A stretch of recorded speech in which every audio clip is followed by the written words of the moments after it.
Hi everyone, it's Don and I hope you're having a fantastic day. Well, I just arrived here in Miami. A little bit of a mix-up here. I'll explain on another video, but it's a pretty funny one. But I did have some news stories that came up where one cruise ship, a large Royal Caribbean cruise ship, got rocked by a sudden squall and a rogue wave that hit the side of the ship. People were a little bit panicking on board, some folks, and I can't say I blame them.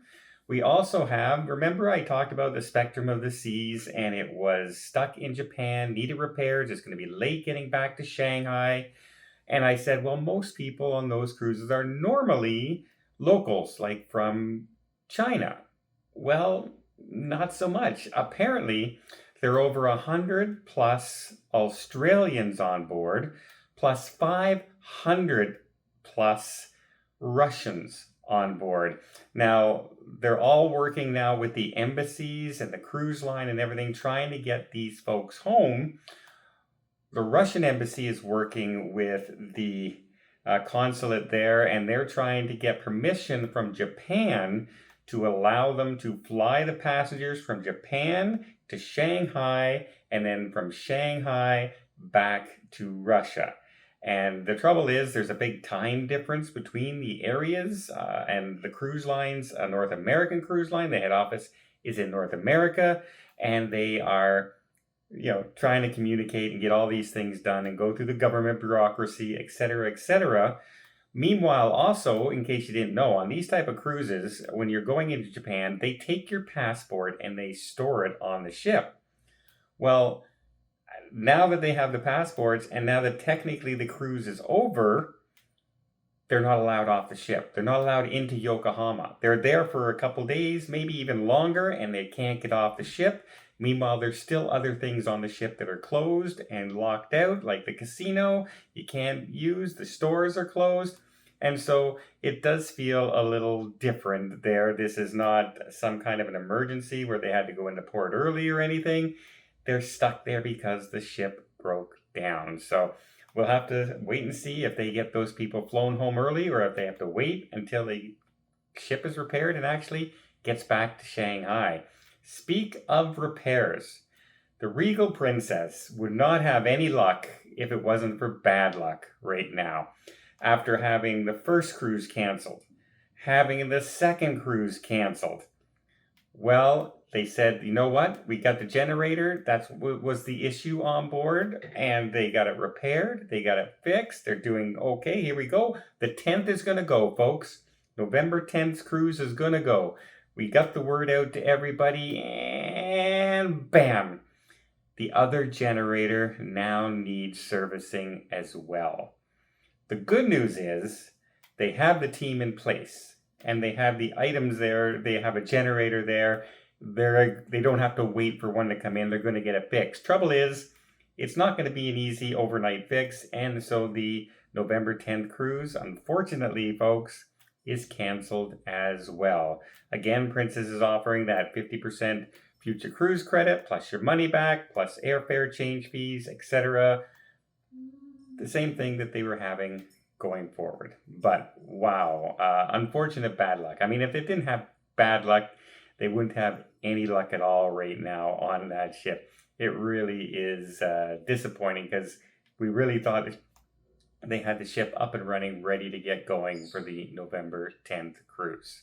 Let's hope they get it ready for the next cruise after that. And then finally, let's talk about the Explorer of the Seas.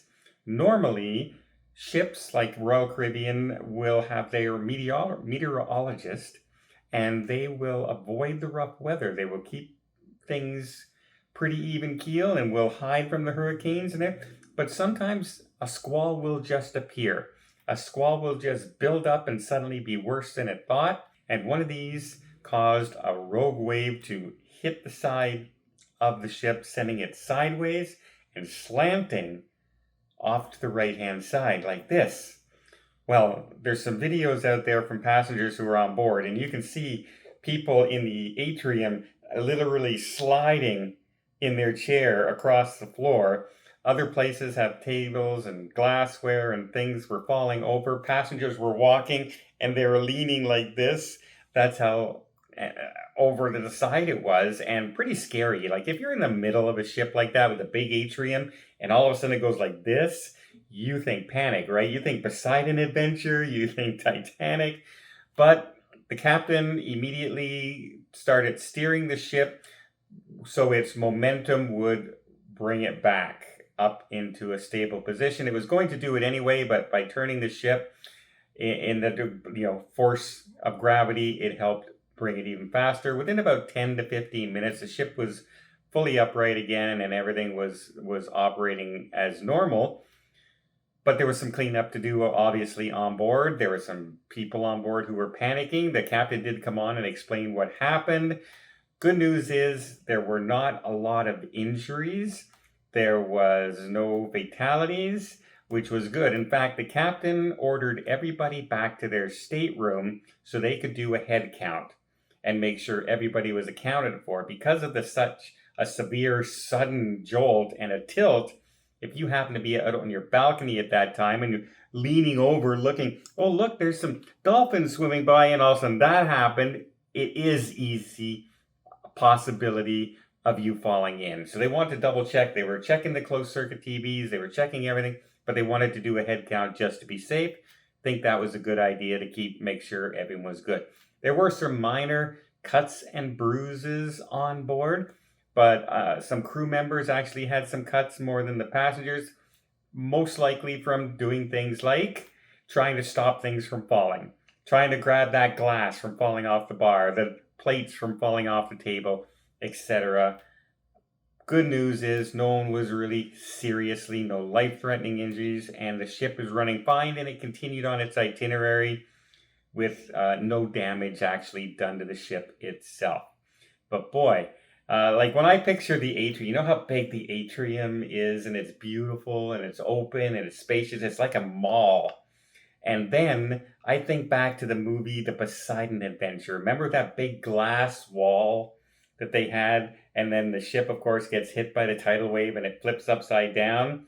And there's the big scene where that glass just shatters and starts flooding the ship that way. But it's like a wall of glass. And that's what the atrium reminds me of, is that you're in there and all of a sudden you start tilting like this, right? And what happens if the ship completely rolls? It's, Poseidon Adventure. If you haven't seen it, check out that movie, because that's what that would feel like. And a lot of people were a little bit panicky. I don't blame them. It's a situation that sometimes it happens, and nothing that a ship captain or a meteorologist or anybody could do. It's just going to be one of those things that happen. Well, let me know in the comments down below, what do you guys think? Would that freak you out a little bit if that happened to you when you're on a cruise ship? I know if my niece was there, she'd be terrified and she'd be freaking out. Myself even, I might have even gotten a little nervous in that situation. Well, I hope you appreciate this video. If you did, please give it a thumbs up. Want to see more tips, more tricks, more travel vlogs from around the world? Hit that subscribe button. Until next time, have yourself a safe and a great vacation.